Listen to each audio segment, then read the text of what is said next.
car je ne crois pas que Dieu veut que nous ayons la moindre crainte. Je crois qu'il veut que nous soyons audacieux, courageux, sûrs de nous et pleins de foi. Audacieux, courageux, sûrs de nous et pleins de foi. Il veut que nous marchions la tête haute et non pas baissée.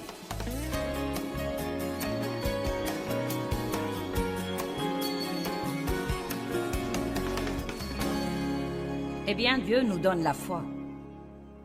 Romains 12, 3 dit « Dieu a donné à chacun une mesure de foi. » Donc, vous avez la foi. Vous ne devez pas prier pour avoir la foi. Je ne dois pas prier pour l'avoir. Je dois simplement utiliser la foi que j'ai. Et plus j'utilise la foi que j'ai, plus je serai fort. La foi peut s'accroître, mais le seul moyen de l'accroître, c'est de l'utiliser. Et la foi est une force. Elle est en fait une force puissante qui réside à l'intérieur de notre esprit. Et quand elle est libérée, des choses énormes peuvent arriver dans notre vie. Comme par exemple, la Bible dit, la prière du juste agit avec beaucoup de force. Donc la foi est une force efficace. Nous avons la foi. Mais je crois qu'il y a un genre de loi dans l'univers que j'appelle « utilisez-le ou perdez-le ». Et donc, si vous n'utilisez pas un muscle, il sera vraiment atrophié et affaibli. Et vous ne pourrez pas l'utiliser. Si vous avez un bras plâtré ou une jambe plâtrée, quand vous enlevez le plâtre qui a été là longtemps, le muscle sera vraiment affaibli et vous devez faire une thérapie pour le fortifier de nouveau. Et je crois qu'il en est de même pour notre foi. Dieu a donné à chacun une mesure de foi, pas n'importe quel genre de foi, mais une mesure de foi divine. Vous devez avoir la foi, sinon vous ne sortirez même pas du lit le matin. Quand vous sortez du lit le matin, vous avez foi en vos pieds et dans le plancher. Et si les deux se réunissent, vous pourrez vous tenir debout. Nous opérons donc tout le temps par la foi, par un genre de foi naturelle. Il faut de la foi pour rouler dans la circulation. Amen. Vous devez avoir la foi pour élever vos enfants. Vous devez avoir la foi pour vous marier et rester marié longtemps. Vous devez avoir beaucoup de foi, mais quand nous commençons à comprendre que la foi que nous avons comme croyants en Christ est une foi divine et que c'est en fait la foi de Dieu qui est en nous, que ce n'est pas un genre de foi humaine par lequel nous nous levons le matin et nous posons nos pieds sur le plancher, mais que la foi que nous avons est une foi divine spéciale. Et Paul a même dit qu'il est arrivé au point où il vivait par cette foi. Il a dit, ce n'est plus moi qui vis, mais Christ qui vit en moi, car ma vie présente dans la chair, je la vis dans la foi au Fils de Dieu, qui m'a aimé et s'est livré pour moi. Maintenant, la foi n'est pas forcément quelque chose que nous ressentons ou que nous voyons.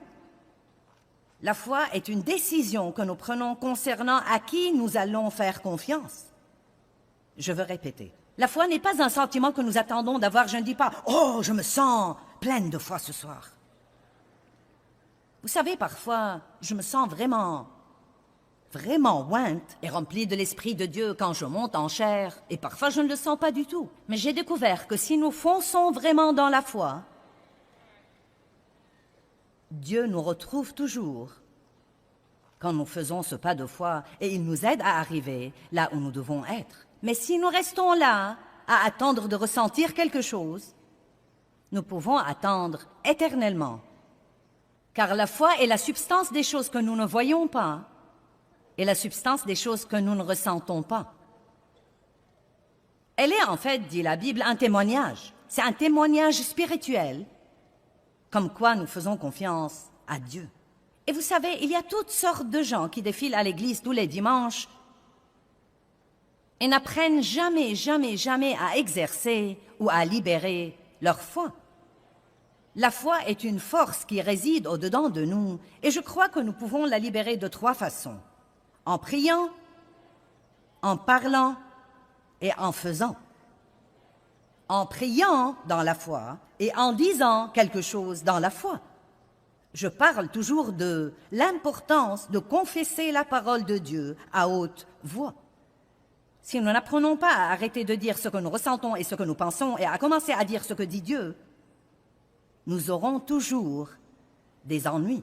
Il n'y a pas un seul séminaire que je fais n'importe où je ne parle pas quelque part dans ce séminaire, et probablement à plusieurs reprises, où je ne parle pas de l'importance de s'accorder verbalement avec Dieu et de confesser la parole de Dieu à haute voix. Et je peux vous le prouver par beaucoup de textes bibliques. Donc la foi est libérée.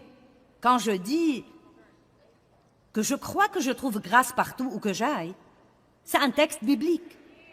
Et si je le dis, ça aide à renouveler ma pensée de nouveau, comme quoi je peux me fier à Dieu. Je peux libérer ma foi quand je sors de la maison pour que Dieu me donne grâce partout où que j'aille et fasse que des choses spéciales se produisent dans ma vie.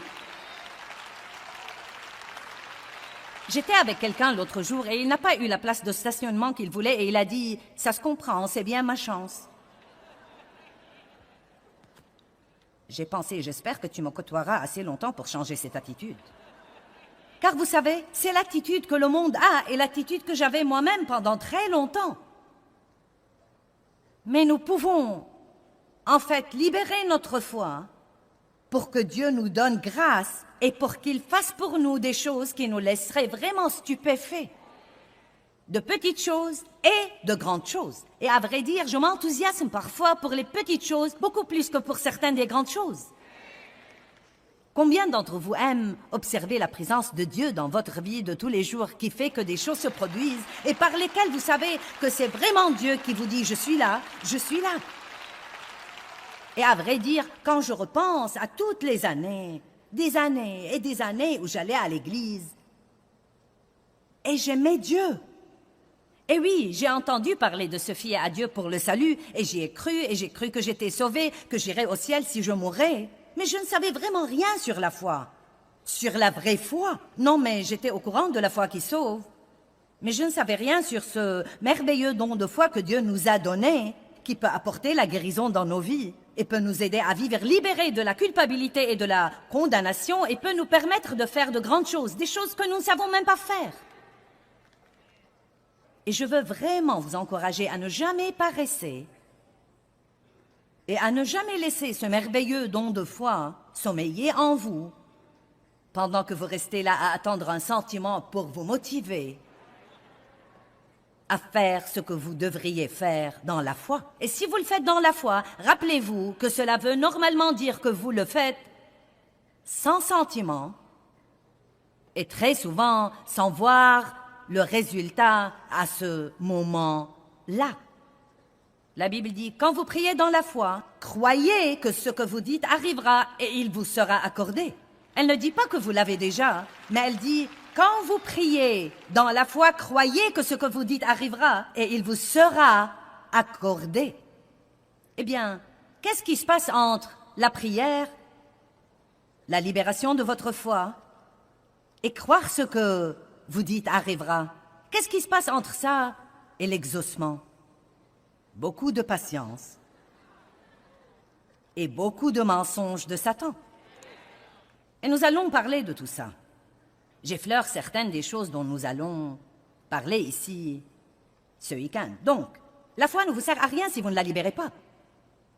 Vous libérez votre foi en priant et en parlant. Vous pouvez libérer votre foi toute la journée juste en apprenant à confesser la parole à haute voix. Levez-vous le matin et dites « Dieu m'aime ». Je suis la justice de Dieu en Christ. Mes péchés me sont pardonnés. Ce sera une merveilleuse journée. Quelque chose de bien va m'arriver aujourd'hui. Quelque chose de bien va arriver par moi aujourd'hui. Eh bien, c'est en fait une façon différente de prier. Je me rappelle que Dave m'a dit une fois, et Dieu s'y prend avec les différentes personnes de différentes façons, mais je me rappelle que Dave m'a dit une fois, la foi, c'est une prière. Et je savais ce qu'il voulait dire. Quand, juste ce simple, je me fie à toi, Dieu. C'est une prière. Mais si souvent nous faisons de la prière une si rude épreuve, et nous la compliquons, et nous la légalisons au point où nous la faisons par devoir, mais nous n'en jouissons vraiment pas. La prière est puissante. Elle change vraiment les choses. Mais nous devons prier dans la foi. Maintenant, je crois que nous avons tous probablement beaucoup de craintes. Des tas de petites craintes. D'habitude, quand ce sont de grandes craintes, vous savez qu'elles sont là.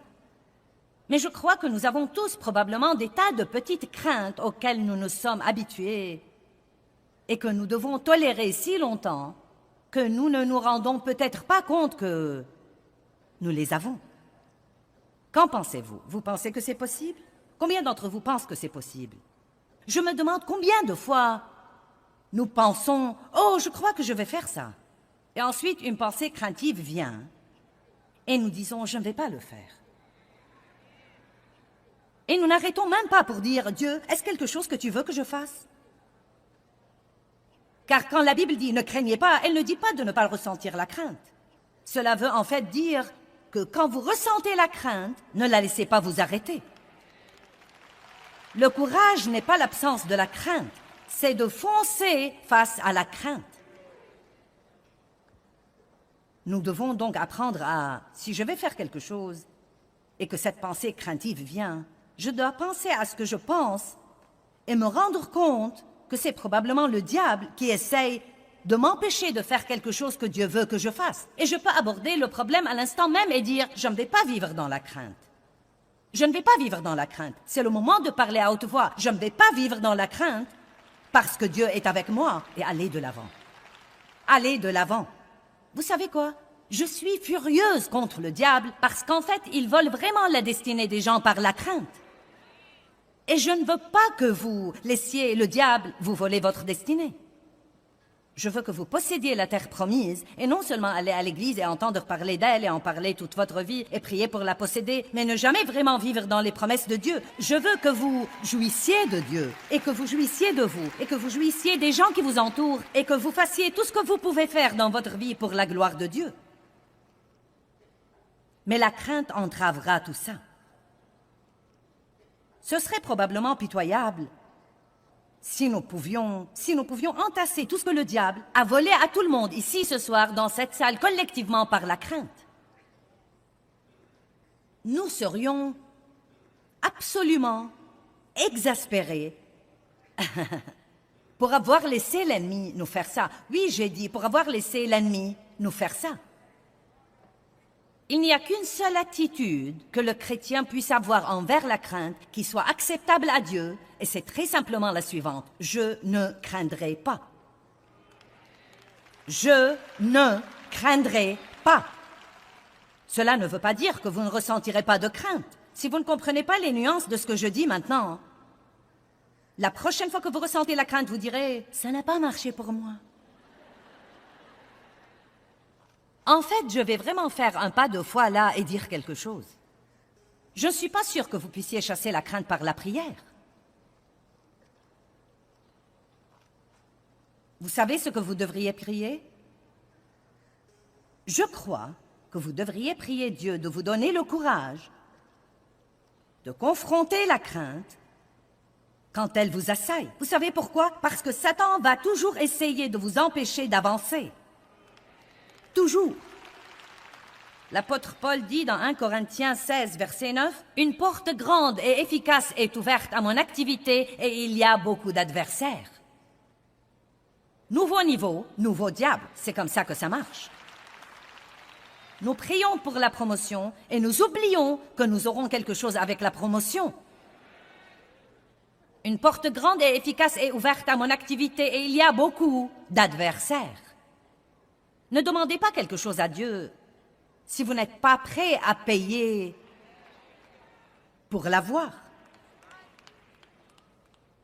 Parfois, Dieu essaie de nous donner quelque chose et nous sommes comme «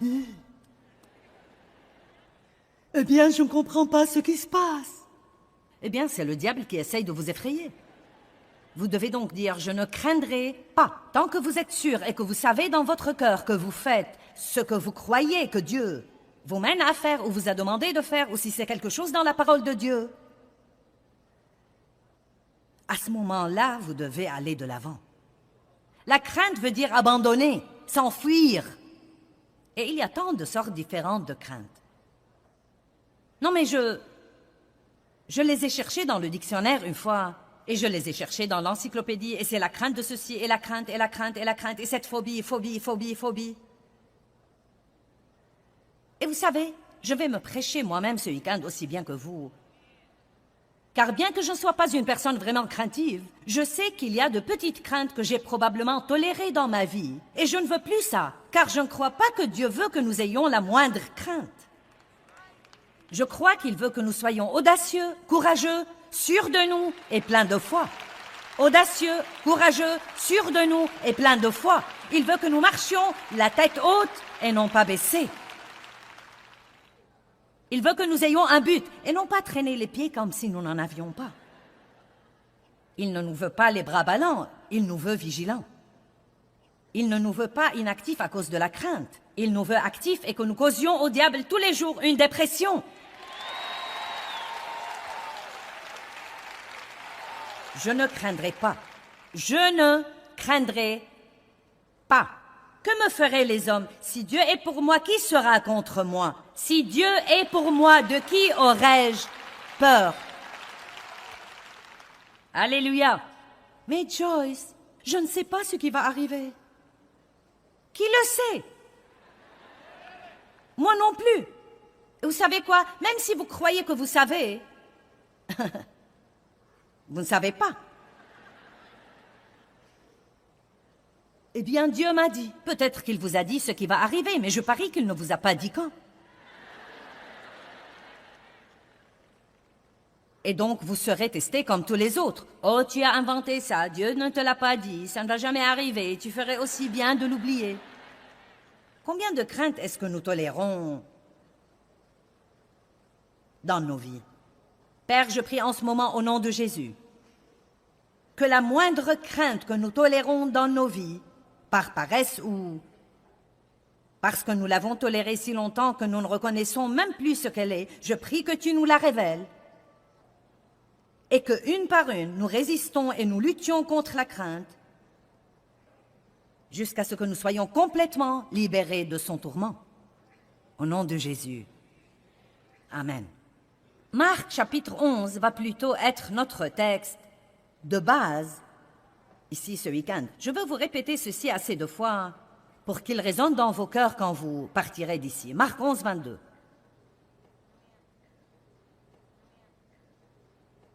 N'est-ce pas très amusant que nous soyons ensemble ce week-end?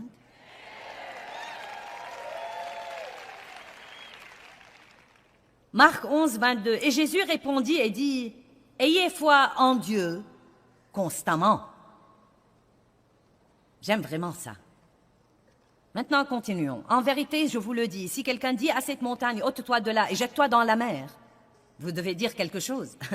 Et s'il ne doute pas, nous allons parler de ça demain, du tout en son cœur, mais croit que ce qu'il dit arrivera, cela lui sera accordé. C'est pourquoi je vous dis, tout ce que vous demandez en priant, croyez, ayez confiance que vous l'avez reçu et cela vous sera accordé.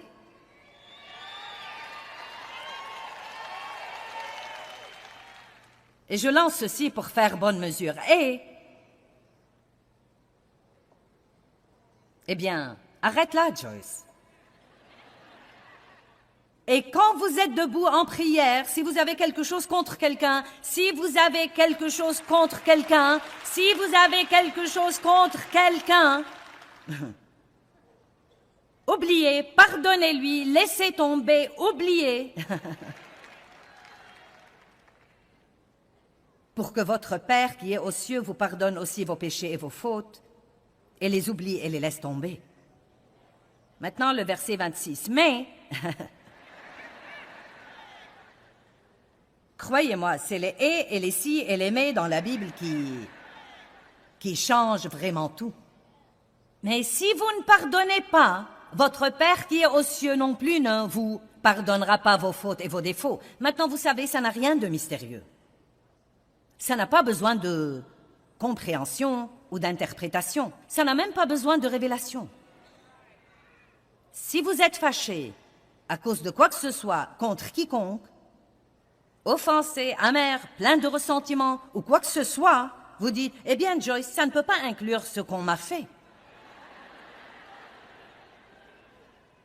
Vous savez pourquoi? Parce que vous ne voulez pas que votre foi ne travaille pas parce que vous vous accrochez à un quelconque sentiment et que vous êtes fâché contre quelqu'un qui est probablement sorti d'un musée et se fiche pas mal de ce que vous soyez vexé. Amen. Certains d'entre vous sont même fâchés contre des personnes qui sont mortes. Mais à quel point c'est stupide.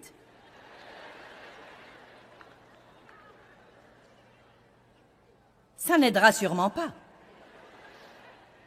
Ayez foi en Dieu constamment. J'aime ça. Il ne dit pas ayez foi en Dieu jusqu'à ce qu'il y ait un problème imprévu, un grand problème. Ayez foi jusqu'à ce que vous deviez attendre longtemps ce que vous voulez que Dieu fasse. Ayez foi jusqu'à ce que la vie soit injuste. Ayez foi jusqu'à ce que quelqu'un vous maltraite. Ayez foi jusqu'à ce que vos ennemis semblent être plus bénis que vous. Il n'y a pas de jusqu'à ce que. J'aime ce que Dave dit sur la foi. Il dit la seule fin pieuse de la foi devrait être l'exaucement de votre prière. Amen. En d'autres termes, si j'espère en Dieu pour une voiture et que je l'obtiens, je ne dois plus avoir la foi pour cela désormais. J'utilise ma foi pour quelque chose d'autre. Mais jusqu'à ce que j'ai l'exaucement, la seule chose qui devrait jamais m'empêcher de croire n'est pas combien de temps j'attends, non pas combien c'est dur, non pas les mensonges de Satan. La seule chose qui devrait m'arrêter, c'est quand j'ai l'exaucement. Et même si nous mourrons en espérant en Dieu pour quelque chose que nous n'avons jamais eu, en réalité, Dieu sera content. Vous ne vous êtes pas enthousiasmé pour ça.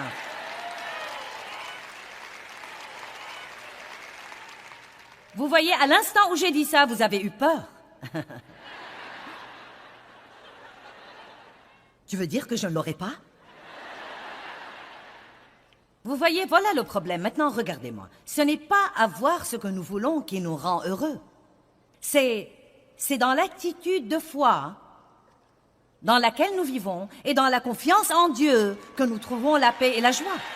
Romains 15, verset 13 dit « La joie et la paix se trouvent dans la foi ». Il ne dit pas « La joie et la paix se trouvent dans l'obtention de tout ce que vous voulez ». Vous pouvez donc être aussi heureux si vous avez un cœur plein de foi que si vous avez votre exaucement. Et je sais que vous ne croyez probablement pas ça, mais... C'est vrai, nous nous rendons malheureux pendant notre attente. Vous pouvez soit attendre avec le doute et l'incroyance, soit avec un cœur de foi qui dit « Dieu, je crois que tu travailles en ce moment et que tu n'es pas un homme pour mentir et je crois que tu ne tardes pas. Et je crois que si c'est ce que je suis censé avoir, tu me le donneras et personne ne t'arrêtera. » Et ensuite, vous pourriez ajouter ça « Et Dieu, si tu ne veux pas que je l'ai à ce moment-là, je ne le veux pas. »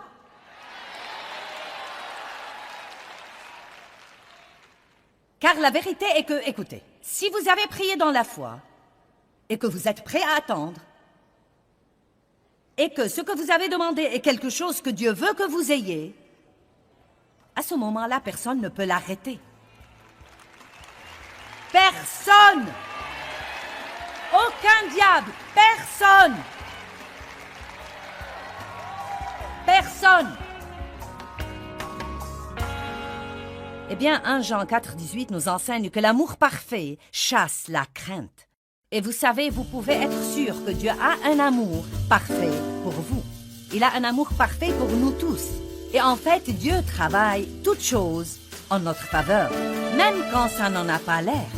Maintenant, rappelez-vous de ceci. Bien que vos circonstances aujourd'hui n'aient peut-être pas l'air aussi bonnes que ça, Dieu vous aime vraiment et il a un bon plan pour vous et il travaille dans les coulisses pour faire que ce bon plan s'accomplisse dans votre vie. Mais il veut que vous vous accordiez avec lui et que vous croyez ça.